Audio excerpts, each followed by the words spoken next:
Okay, so now we got the two clutch packs set up. We got them all, the two gears cleaned all up. This is the red side. This is the yellow side.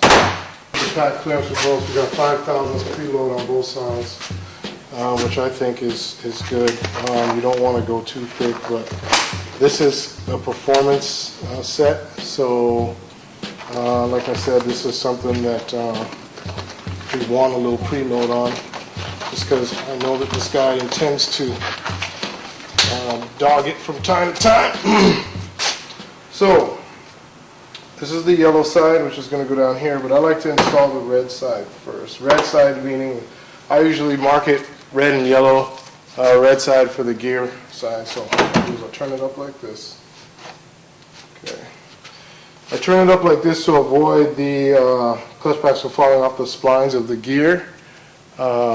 See, as you can see here, there's these splines here, and they're really hard to get back aligned once they're up in there. So now what you want to do is you want to line these little tabs with the groove cut out here on the carrier, and this groove cutout would be here. Okay. All right, let's do it. So. Okay, so we're going to take this and go up in there.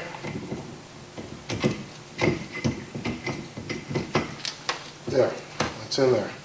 Get it in there, you turn it upside down, that way it'll stay where it's supposed to. Okay? Then you do the same for the other side.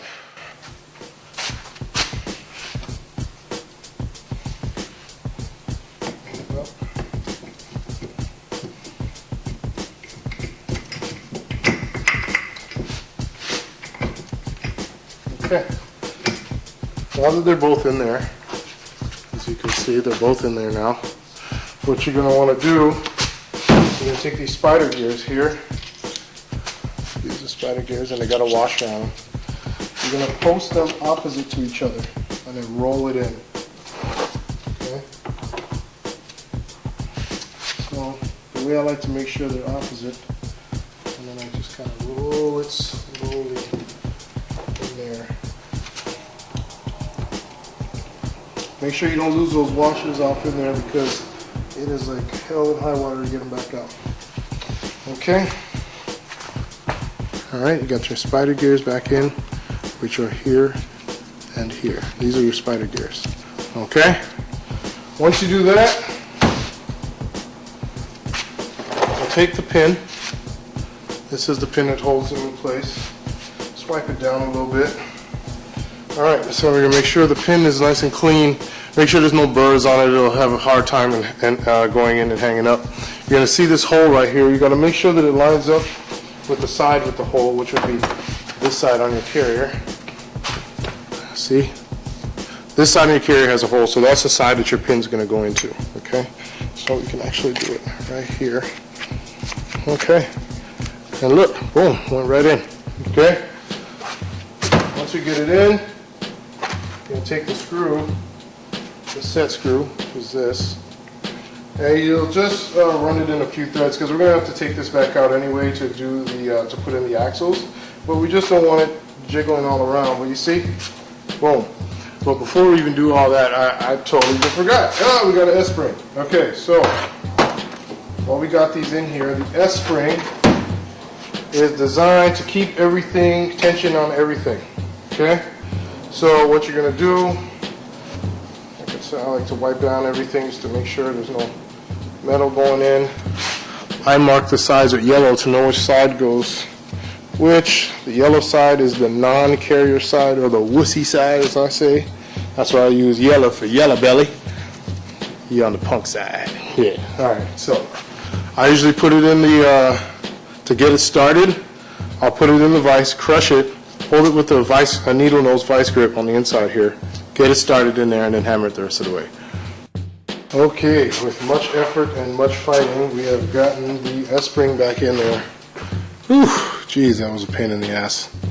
I usually use a needle nose vice grip to get it started and then hammer it in the rest of the way once it's compressed. And I just put the pin in there temporarily just so that nothing falls out. And I ran it in a few threads. Okay. Next, we got to change these bearings. Use a 2-jaw puller, yank them off. Yeah, that's about it. Okay, so with much effort and much fighting, I finally got the bearings on. I pressed the new bearings on. What you want to do, I guess, while they're nice and fresh, just give, rub a little lube on them, just so they just won't be so dry. Just put a little bit of grease in there, a little bit of gear oil, and then do the same for the other side. As you guys can see, I have put the ring gear on. The way I did it was I just kind of slid it over and then used a punch to center it. And then after I did that, I put 2 bolts in. Okay, 2 bolts. So just so you can check it out. Okay. I didn't put thread locker on it yet, but I will right now.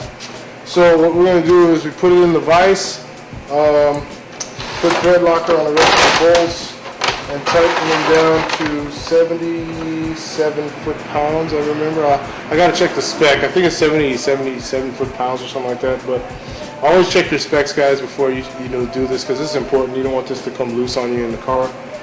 That would be disastrous. Okay, so we're going to put Loctite on, stick it in the vise, and lock it on down.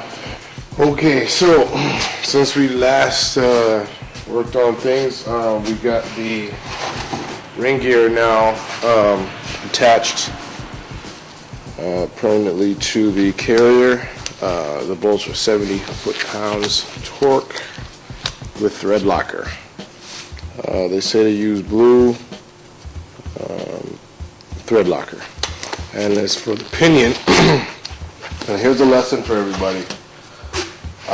The first time I pressed this on, I tried to use a reverse method. And a reverse method meaning I turned it upside down and had it and tried to press it on. Well, it ended up warping the cage on the bearing and it made it useless. So I had to throw that bearing away and do this a second time. So what I ended up doing was buying another bearing, and then I went to the local steel supplier and I bought a piece of steel. Turned out to be stainless steel that would fit right over this, but exactly in the diameter of the inner race. The inner race, see, this is from the new bearing here, and this is the inner race right here. You just gotta make sure you find a pipe that fits only on the inner race, or you're gonna bend the bearing all up.